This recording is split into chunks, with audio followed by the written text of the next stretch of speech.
Hey folks, Merry Christmas to you. Wanted to record a video real quick today and hope it turns out well. It's obviously been a rough week for anyone that's been in the game for any amount of time, not playing perhaps a top tier bomber or something of the ilk.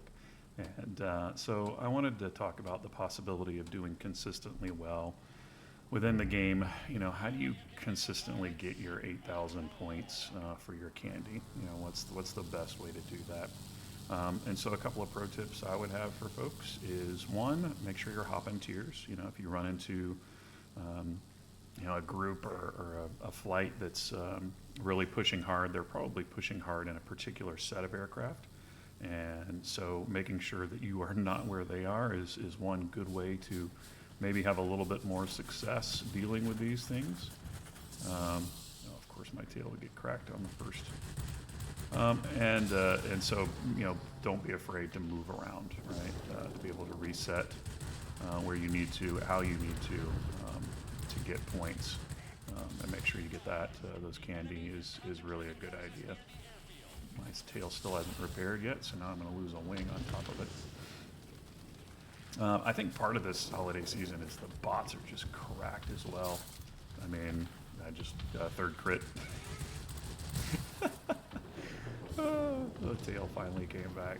This is what the holiday season has been like for all of us, I think. I haven't talked to anyone who's had a great deal of success playing the game right now. It just seems to go sideways in a lot of matches for a lot of people. So we'll see. But anyway, you know, this is kind of what I'm thinking might be the best way to do that. Is to just try to think of how you can consistently get points. And you know, generally, if you want personal points, taking a turn fighter and going to the center of the map is the way to do that. Unfortunately, as you can see in these games, you know, we've got the K6 and an X5FU. Those guys want points too, and so they're trying to go to the midsections and play there, right? And so what you would normally encounter in the midsection is probably a little more of an uphill battle. And why is the AA attacking me? There's one of our planes over there, right? This is the kind of stuff that you just like, what in the world is happening here? Let's go ahead and rocket that just so it's down. You just wonder at some of this stuff, right? Like the game is just bonkers at times, and this is part of it. And hopefully get this guy before he gets guns on. And I see a pair of enemies coming in, including a yak. Nope, no, no, no, no, no. No, thank you.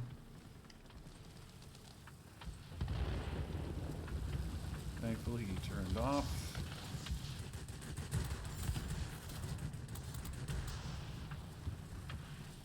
We're going to spiral up. I'm going to go ahead and hit that because I need to get out of this in a hurry because there are now 3 enemies and they're all keyed in on me.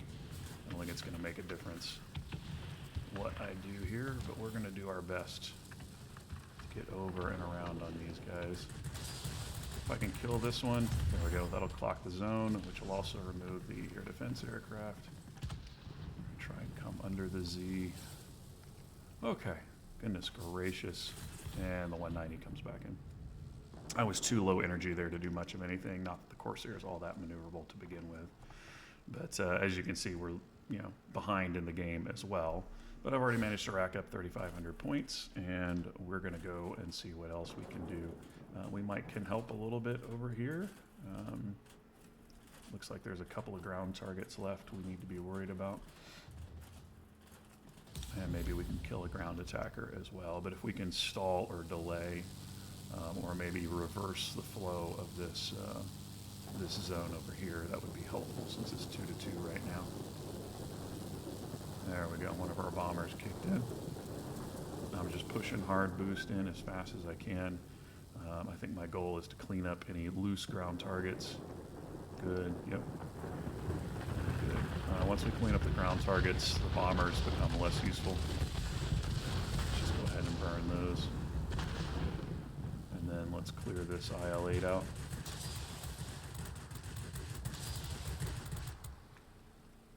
Because if we can get him, that'll be 60 back to the zone. We're just so far behind, we can't afford to let, dang it. We can't afford to let them take this, right? That just will be too much. And so we want to clear them out as fast as we can. Okay, now there's an IL-20 over here. I'm a little nervous about his tail guns being up tiered for me, so we're going to take a different approach and hopefully cut down the amount of damage we're taking there.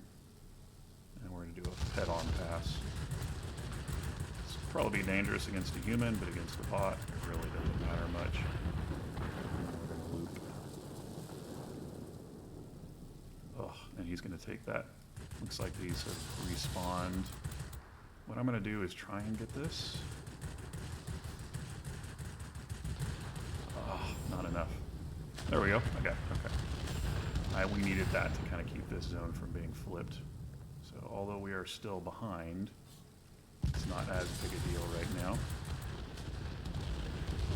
Need some space here. These bombers just can't do a whole lot. Okay, so the middle has just respawned, which could change the tune of things here. God, this guy's going so slow. You'd think as slow as I'm going, it wouldn't be an issue, but unfortunately, just gonna burn as much off as we can here. And then we can finish him off when he makes his turn. We'll also have our rockets back.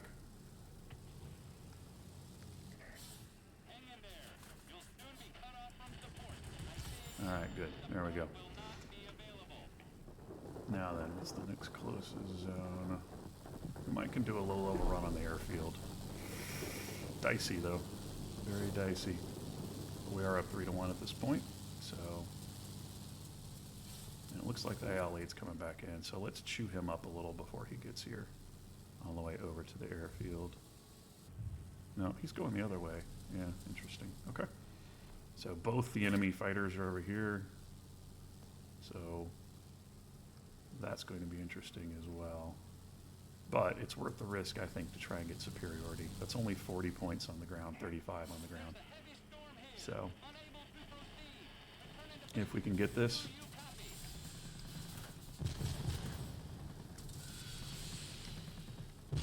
Oh, those missed.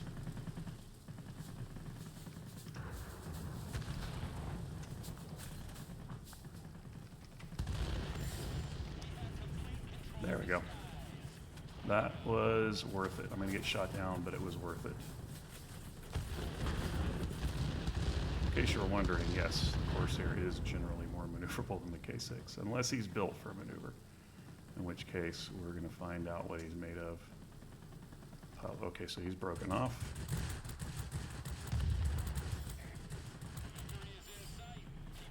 And that was Squall, so he's gone. And I'm about to get taken down, but it's not going to matter. And we were able to get our 7,300 points. Cracked bot AA again. Oh my gosh. So that will give us our 8,000 points for candy. And you can see I did that mostly by just avoiding getting mixed up in too much, you know, working those edges as multi-rolls do, and just putting as much into it as I can. As you're doing that, you're also flipping sectors, obviously. And that flipping of sectors keeps the game going longer, right? It keeps you from hitting that superiority point. And what you'll find is that players like those two did, the K6 and the Pancake, both were trying to get personal points by staying in the middle and killing aircraft, which is generally how you would want to do that. And we'll see if they made it. I'm not sure if they did or not. But because of that, when you get those larger sector maps, 5-sector maps, it becomes more difficult to guard them all, and people tend to focus on the center, and so it allows you more time to work these edges and to get that candy cane more consistently, right? So unfortunately, the other two did not get theirs, but both of them did, and this is why you'll see people doing this, right, is they want that guaranteed candy cane. But look, one sector captured, and that was the airfield, right? One sector captured, and that was the airfield, right? So they didn't go anywhere else. The bomber, unfortunately, he got the airfield as well. That's interesting. I would have thought he would have taken more around the edges. But anyway, they focused on that, right? Whereas I'm working the edges, and that kept the game going, particularly on the 5-sector map like this. And that's just one of the ways I think of to try and get my candy more consistently. Your other option is, of course, to come in a turn fighter and see what happens there. But it just doesn't tend to work quite as well. Now I picked up a new turn fighter with the sails, the Yak 19, which I just recently unlocked. I need to change out his skills too at some point. Anyway, this is a line I haven't touched in a while. I think I unlocked this guy a long time ago, and I just have never gotten around to buying him. But we'll do this one as well, and I'll show you kind of that turn fighting in the middle style. And we'll see if that works or not. But just something to think about if you're trying to get the candy canes, even if you're not going for the Mix Master. The bonuses are nice, right? To be able to unlock those bonuses on Holiday Trail and to get some of the extra goodies in there, tokens, things like that, that might be a little harder to come by or are metered out, you know, a little more slowly.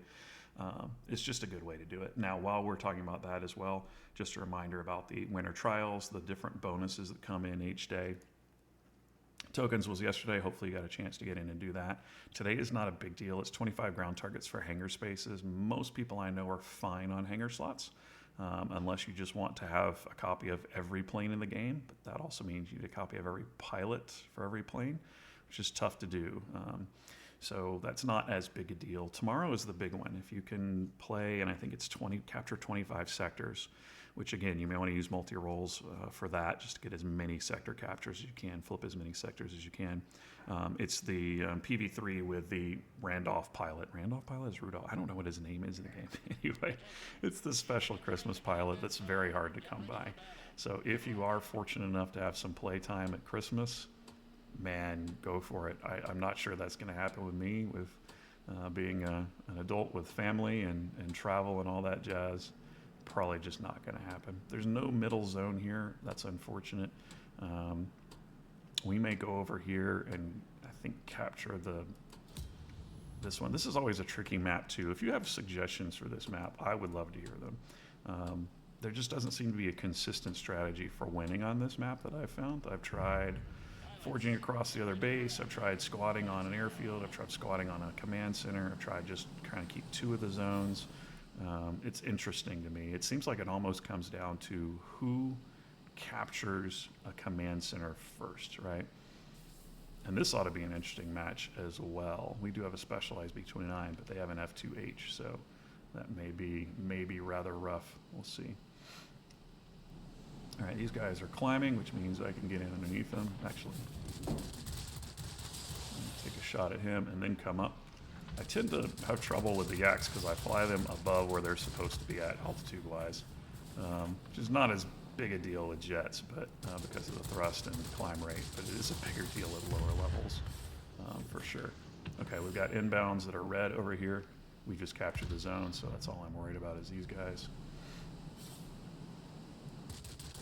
Jersey Mike is tangling with that one. I'm going to keep him from getting dive bombed by the 1056.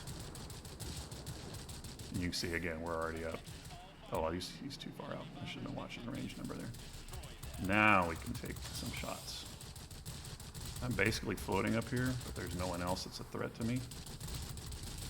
And these cannons have great range on them, something I appreciate about the Soviet 23s. And now we're up high, we've got some energy to burn. We're going to go straight to this airfield and see what we can do. Yeah, we haven't captured our airfield yet, so this game is over already. This is another irritating thing about this map.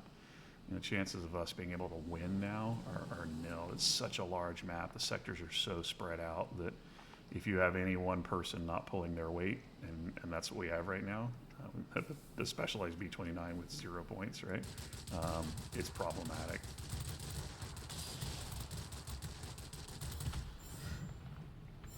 All right, let's see if we can get over here and do some damage at the airbase. At least keep this from being a skunk so we can get all of our points.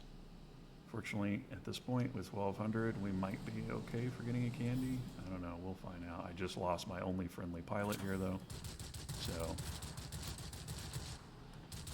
that could be problematic.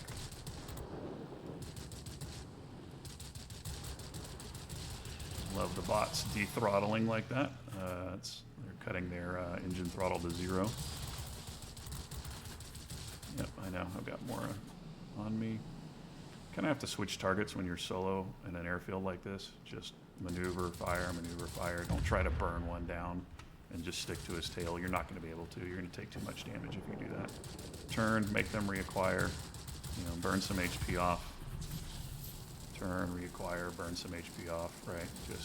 And then eventually you'll get about 3 in one fell swoop, which actually helps with, because you need those points all at once. Now in this case, I'm going to stick with him, because we needed that. Alright, now if we can hang on to these 3 zones, that might make a difference here. See, it's 7,500 meters over there. I mean, that's much longer of a drive for me to get, especially with a slower aircraft like this. So, makes life a little tougher. My choices here are a bomber or that. I think they're going to drop their bombs, unfortunately, before we get a chance to. These don't actually count for any points. So if you can't kill them before they drop their bombs, it doesn't really do you any good. I wish the Shooting Star was up here killing bombers. He's much better equipped for that than I am. Yep, we lost it, unfortunately. We were not able to do that. So now we're going to have to stand here and reacquire. If we can get the bomber, that would be nice. Well, if we get in zone, it'd be 60 points, which would be lovely, but we can at least keep him from moving to another zone to capture, like the air base or something. Again, these long-range cannons just...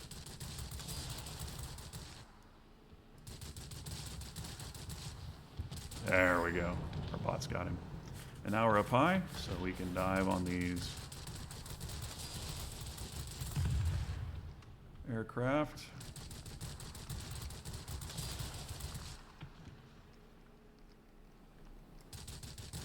Imagine being outturned by air defense aircraft. On paper, those air defense aircraft, even the light ones, have a 13-second 360 time.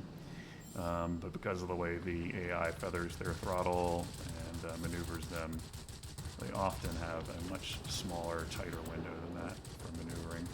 And it can be a little irritating. All right, that's it. I've done everything I can. We've cleared out the enemies that are here. We really just need our bombers or ground attack aircraft, somebody to do something. I can kick a... There we go. And that's supremacy. Wow, I guess I spoke too soon earlier in terms of doing it. And that's going to kill us as well, because as you can imagine, that's going to prevent us from being able to get our candy for the day. So, rough. Part of it's just these smaller matches too, I guess. Okay.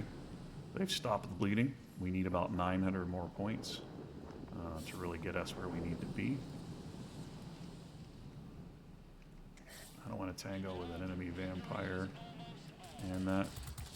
We just want to get more kills if we can to get those 8,000 points. All right, good. We're at 7,300. By the way, another pro tip, shooting down enemy aircraft as opposed to shooting down air defense aircraft will also net you a little better in the way of points. All right, why not? Let's tangle with a vampire. Let's see. He's unaware of our presence, it seems. We've got a pretty good velocity going. We're going to wait till about 600 to open fire. We've crippled a wing. He's not pulling off, and that's going to cost him. And down he goes.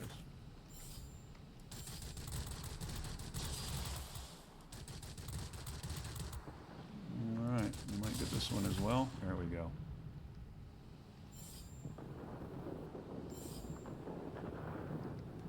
Let's see what else we can do here. Maybe this IL-20. These 23s, I think, are a little underrated in terms of the damage they do. They feel consistent. They have a good range on them. You have to fire them in short bursts, obviously.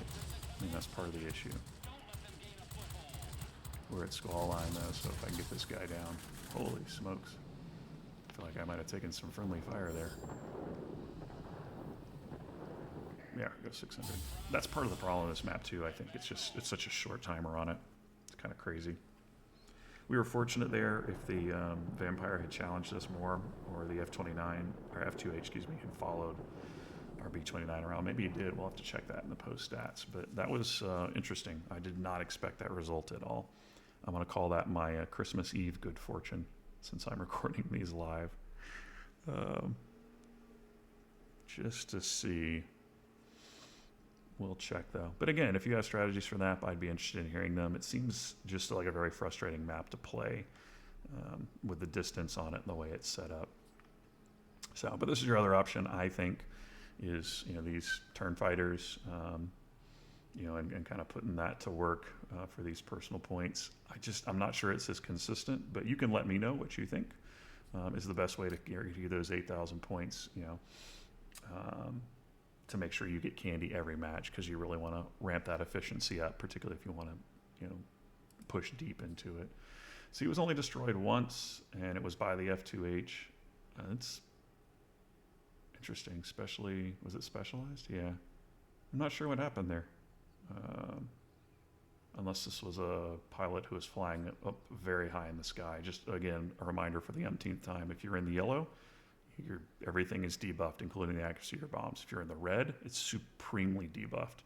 So the only reason I can think of that this might have happened is if he was up way high in the sky in the red dropping bombs, and you're just not going to hit anything. So there's that. Their B-29, much more success. Flipping zones, hitting things, unfortunately destroyed more times. That's the downside. But again, there was no one on our team to hunt him down. So that kind of helped a little bit. So good game to everyone. And it looks like we got Jersey and I got candy on this side. And on the opposing side, unfortunately, nobody did. So one of the hard parts of this, especially when you need 600, and can be very frustrating. So I get that. If that's you, if you're frustrated, believe me, I understand. There's no guaranteed safe place to play where you feel like you can get kind of consistent grind. It just feels like every match brings a new problem to adapt to. But some people do enjoy the challenge too, and it's just part of the holiday season that we have you know, come to expect from World of Warplanes. And so it is what it is. I do think if I get a chance, I'd like to make a Pogo video. I'm not sure I can afford to buy the Pogo. We'll see how good Santa is to me. On paper, it doesn't seem like it's anything very special, which means I'm exactly the person to fly it for you, because I'm the guy to fly all those weird planes that nobody else likes and enjoys. I know I'm the guy with the specialized LA-11 that enjoys putting it through the sky. I'm the guy that enjoys playing the 109 TL. You know, some of these things that other people are not as keen on. I do enjoy, you know, just the challenge and the difference of flying the various aircraft. So hope you get a chance to do some of that this time as well. If there's anything you'd like to see in the post-Christmas break, let me know. I will be out of town the week after Christmas, but I do hope to catch back up with you afterwards and see how things are going. But if you have any requests, I would love to hear those. And if there's anything in the game I can be showing you, let me know. I've had a couple of more requests for defensive fighting. I think we're going to try and do another video on that. It's extremely difficult in World of Warplanes because of the physics of the engine and the way it's built to be defensive, to get yourself out of entanglements. But we'll talk about maybe some ways that you might can have consistency with that in the future as well. So that's all I've got for you today. Would love to hear from you. Comment, like, let me know how things are going. And I hope to see you in the unfriendly skies of World of Warplanes over this holiday season. Till then, good luck and good hunting.